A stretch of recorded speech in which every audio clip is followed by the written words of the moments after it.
Os apóstolos disseram ao Senhor: Aumente-nos a fé.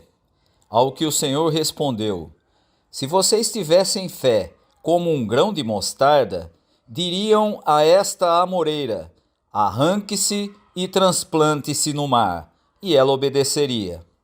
Qual de vocês, tendo um servo ocupado na lavoura ou em guardar o gado, lhe dirá quando ele voltar do campo: Vem agora mesmo e sente-se à mesa? Não é verdade que, ao contrário, lhe dirá: Prepare o meu jantar, apronte-se e sirva-me enquanto eu como e bebo. Depois você pode comer e beber. Será que ele terá de agradecer ao servo por ter feito o que lhe havia ordenado? Assim também vocês, depois de terem feito tudo o que lhes foi ordenado, digam: Somos servos inúteis, porque fizemos apenas o que devíamos fazer. Jesus estava ensinando aos seus discípulos, nos primeiros versículos desse capítulo 17 de Lucas, que eles não deveriam provocar escândalos. Isso está nos primeiros 2 versículos do capítulo. E também nos versículos 3º e 4º, Jesus os ensina a ofertar o perdão a quem quer que fizesse algo que os ofendesse. E o texto da nossa reflexão de hoje começa justamente com a reação dos discípulos às duas instruções dadas por Jesus. Ambas são tarefas difíceis e, por isso, o pedido dos apóstolos parece ser bastante coerente. Eles afirmam: aumenta-nos a fé. E é justamente a fé que vai ser o assunto dos versículos 5º e 6º. E o pedido dos apóstolos vai gerar uma resposta de Jesus que introduz a metáfora da semente de mostarda como ilustração de que a fé, por menor que seja, pode fazer coisas maravilhosas. Quem tem um grãozinho de fé pode fazer algo incrível. Mas não podemos deixar de perceber que a resposta de Jesus parece não ter muito sentido. Afinal de contas, se basta que a fé seja pequena, como um grãozinho de mostarda, para se poder fazer coisas extraordinárias, qual seria o objetivo de transplantar uma árvore para o meio do mar? Quem faria uma coisa como essa? Para que serve arrancar uma árvore do campo e plantá-la em alto mar? E até poderíamos dizer que Lucas é bastante econômico nessa comparação que Jesus faz a respeito da fé. Se você olhar em Mateus e em Marcos, vai encontrar Jesus dizendo que quem tem fé, por menor que seja, pode deslocar um monte.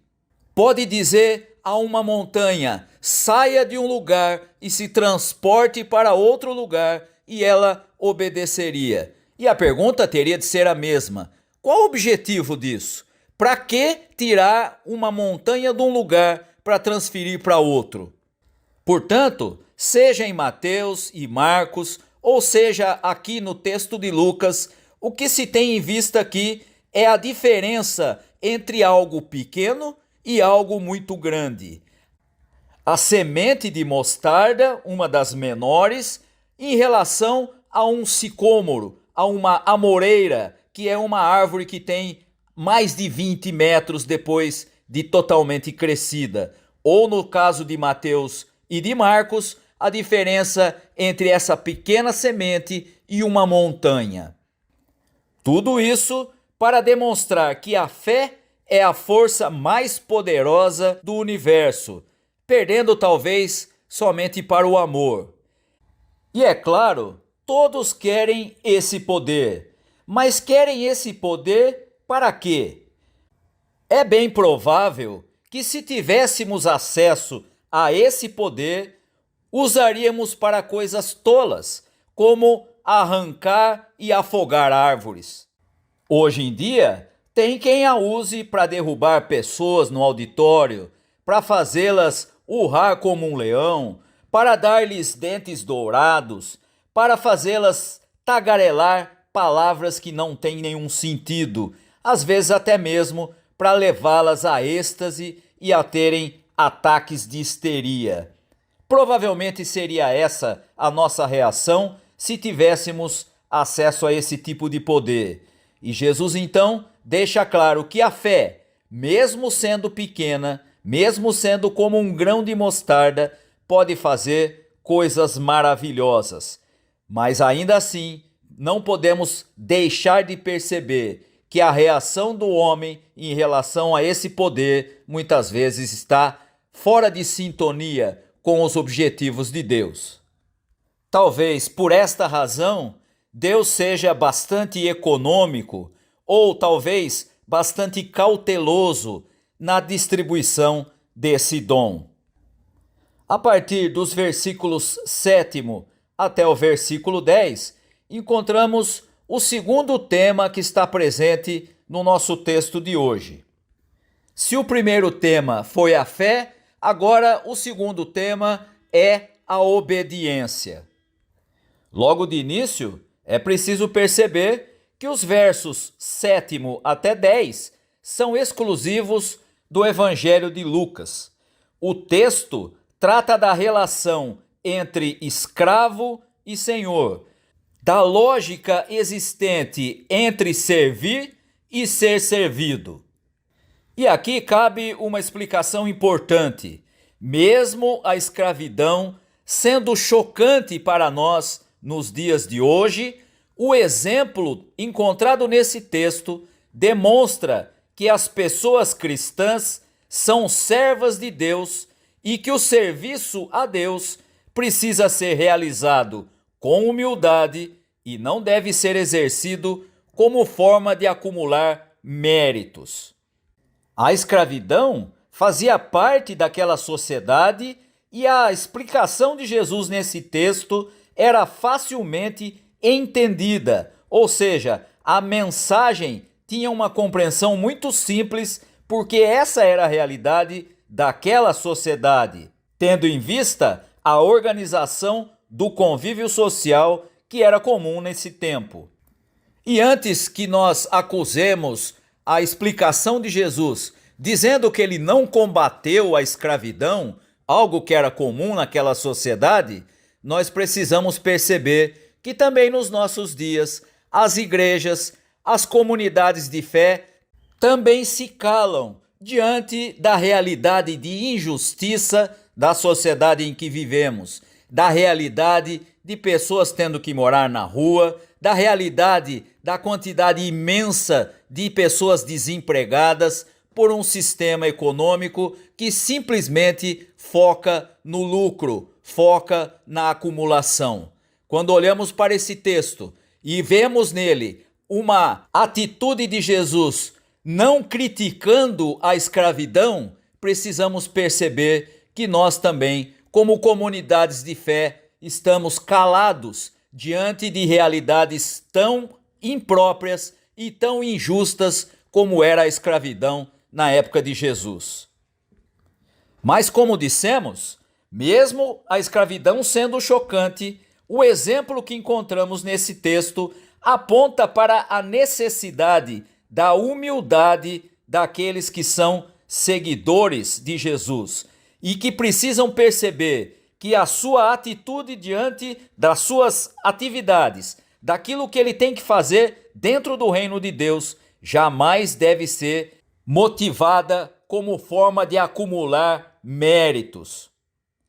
E nesse sentido, este texto contraria a religiosidade dos fariseus, que se julgavam merecedores de bênçãos de Deus por conta da sua obediência à lei. O que Jesus nos ensina nesse texto é que a obediência não é a motivadora da bênção de Deus.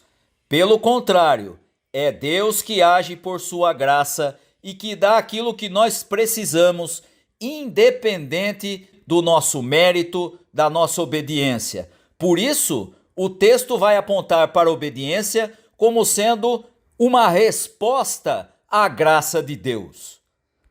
Isso vai ficar evidente na expressão que Jesus usa no versículo 7º, quando ele fala a respeito do escravo, do servo. E aqui precisamos perceber que a nova tradução na linguagem de hoje utiliza uma palavra diferente, utiliza a palavra empregado em vez de servo ou em vez de escravo. Mas parece mais adequado empregar o termo escravo principalmente, ou servo, ou mesmo um criado, já que o empregado, na nossa compreensão atual, teria direito a um pagamento no final do dia. Não é essa a palavra usada por Jesus, e quando entendemos o que significava ser um escravo, alguém que não tinha direito sobre si mesmo, então começamos a entender o significado da expressão usada por Jesus nesse texto. E então Jesus faz algumas perguntas, e ele diz: qual de vocês, tendo um escravo ocupado na lavoura ou em guardar o gado, vai lhe dizer quando ele voltar do campo: vem agora mesmo e sente-se à mesa? Não é verdade que, ao contrário, você vai lhe dizer: prepare o meu jantar, apronte-se e me sirva, enquanto eu como e bebo. Depois você pode comer e beber. Será que ele ainda teria de agradecer ao escravo por ter feito o que ele tinha ordenado? E é essa terceira pergunta que aparece no texto que é a mais contundente. Porventura, você vai ter de agradecer ao escravo por aquilo que ele fez, porque você tinha lhe ordenado? Jesus adverte aqui sobre o veneno sutil da autojustificação e a meritocracia que havia contaminado a religiosidade da sua época, a religiosidade dos fariseus, mas que também estava presente no seu próprio círculo de seguidores, entre os seus discípulos. A mentalidade de que havia privilégios que podiam ser obtidos em servir alguém importante está presente, por exemplo, no pedido da mãe de Tiago e João, quando ela pede que um se sentasse à direita e o outro à esquerda de Jesus. Ela estava pensando em saber qual das pessoas que estavam seguindo a Jesus seria a mais importante no reino dos céus.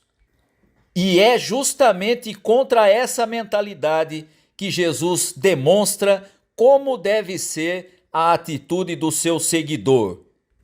O seguidor de Jesus precisa fazer o serviço a Deus realizando com humildade, não pensando em uma forma de acumular méritos diante dele.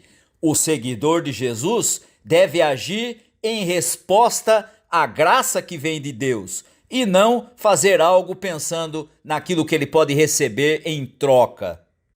Dito de outra forma, o seguidor de Jesus deve reconhecer que nem ao menos é capaz de cumprir as suas obrigações como deveria, e mesmo que fizesse isso, deveria entender-se como um servo inútil, como um servo que estará sempre em débito em relação a Deus. E essa noção é muito importante, pois corremos o risco de reduzir a vida espiritual a um mero culto da felicidade que preze pelo conforto e pela tranquilidade, numa espécie de troca do nosso esforço pelas bênçãos de Deus. Quando isso acontece, não estamos mais obedecendo a Jesus Cristo por causa da graça, e sim buscando acumular méritos diante dele. Precisamos perceber que tudo quanto temos e tudo quanto somos, em última análise, devemos tão somente a Deus. Temos, portanto, aqui duas compreensões diferentes da obediência. A obediência no cumprimento da lei e a obediência que se vive por amor. Os que vivem pela lei devem cumpri-la cabalmente e não farão mais do que a obrigação. São, portanto, servos inúteis. O que não deixa de ser um belo elogio, pois, ao contrário, seriam chamados de incompetentes. E por essa razão, é melhor que sejamos considerados inúteis do que incompetentes. Para sermos úteis, é preciso ir além da mera letra da lei. É preciso fazer mais do que a obrigação. E essa é a diferença de viver pela lei e de viver pelo amor. O amor é infinitamente mais exigente do que a lei. No sistema da lei, o escravo come depois do seu dono. No sistema do amor, não há hierarquia. E bem pode acontecer do dono servir ao escravo. É assim que é no reino. As coisas funcionam a partir de outra lógica. E, portanto, o texto de hoje nos coloca entre a fé e a obediência. Qual a que buscaremos com mais afinco? Mais do que a fé, que nos habilita a fazer coisas extraordinárias, que Deus nos dê forças para permanecermos naturalmente fiéis a Ele nas coisas simples e nas coisas ordinárias. Que sejamos servos úteis nas mãos do Senhor. Que Deus abençoe os irmãos e as irmãs. Amém.